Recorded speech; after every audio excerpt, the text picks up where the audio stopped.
Bonjour tout le monde, c'est Philoblast. Aujourd'hui, petit drama suite à une vidéo de Jordanix sur Clément Fraise et Alexandra en Rio Code. Écoutez ça. Clément, qu'est-ce que tu fais? Salut. Non, rien, non, je m'apprêtais à sauver quelques vies. Ah ouais? Ouais, regarde, je vais faire mes lacets. Quel maladroit fais-je? Alors voilà, une blague, rien de plus, hein. Alors une blague, oui, mais quand l'humour n'est pas un objectif, comme sur scène par exemple, c'est juste un emballage. Et je doute que le but de Clément soit de faire rire Alexandra. Donc l'humour ici n'est que la forme, le fond est toujours à portée de critique. En l'occurrence, regardez, je vous empêche de lire ce livre.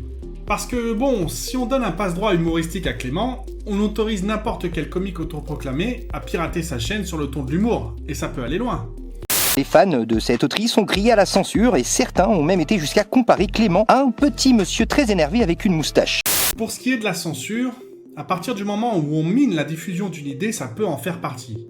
Ce que fait Fraise dans cette vidéo à son échelle individuelle, c'est exactement ce que faisaient les nazis au niveau étatique avec leur liste noire de bouquins pour le barbecue, à savoir empêcher la population d'accéder à une idée. Et là, le point Godwin est valide. Personnellement, si Alexandra souhaite être crédible à mes yeux, elle devrait plutôt rassembler des fonds pour démontrer ses affirmations et publier une étude, voire même plusieurs. Pourquoi elle ne le fait pas alors qu'elle aurait les moyens? De toute façon, écrire un livre n'a pas pour but de démontrer que le consensus se trompe. Sortir un livre permet avant tout d'être crédible aux yeux des gens et de se faire connaître. Pas que. Il y a aussi la politique. Le résumé de ce bouquin commence par « Je condamne les laboratoires ».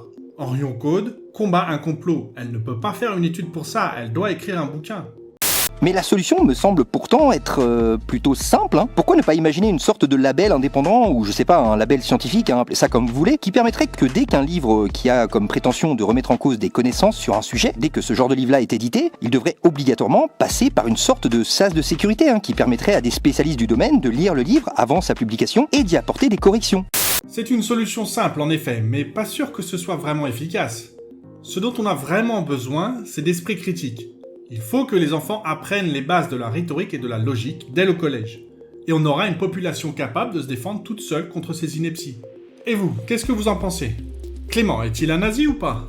Voyons ça en commentaire. Ciao et à la prochaine.